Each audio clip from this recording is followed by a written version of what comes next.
Op zaterdag 25 maart komt de internationale Legends of Rock Tribute Tour naar de tot rocktempel omgebouwde sporthal De Wetteling in Venray.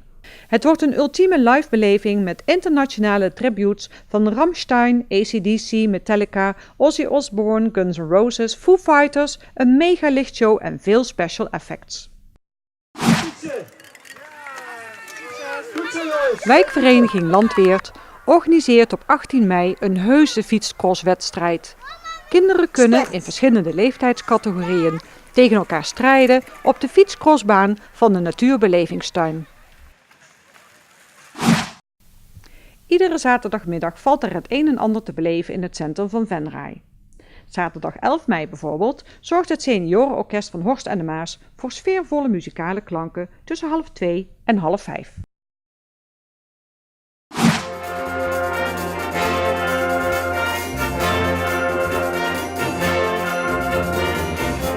We call it a trap.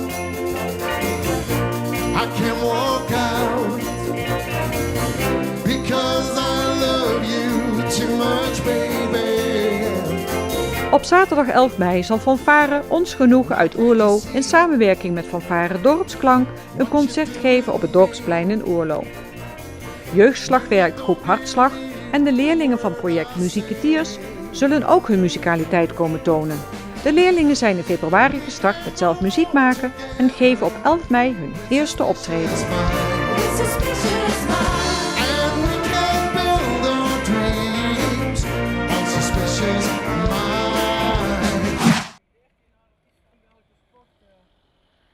Het 35-jarig bestaan van de fietsvierdaagse in Venray wordt deze zomer van 23 tot en met 26 juli gevierd met een fietsroute door Venray en omstreken. Om alvast voor te proeven is er voor geïnteresseerden op zondag 26 mei de mogelijkheid tot deelname aan een opwarmfietstocht. Aanmelden is voor deze dag niet nodig. U kunt op de dag zelf een ticket kopen bij de kraam van de fietsvierdaagse op het Henseniusplein. In het weekend van 11 en 12 mei zijn de Nationale Molendagen.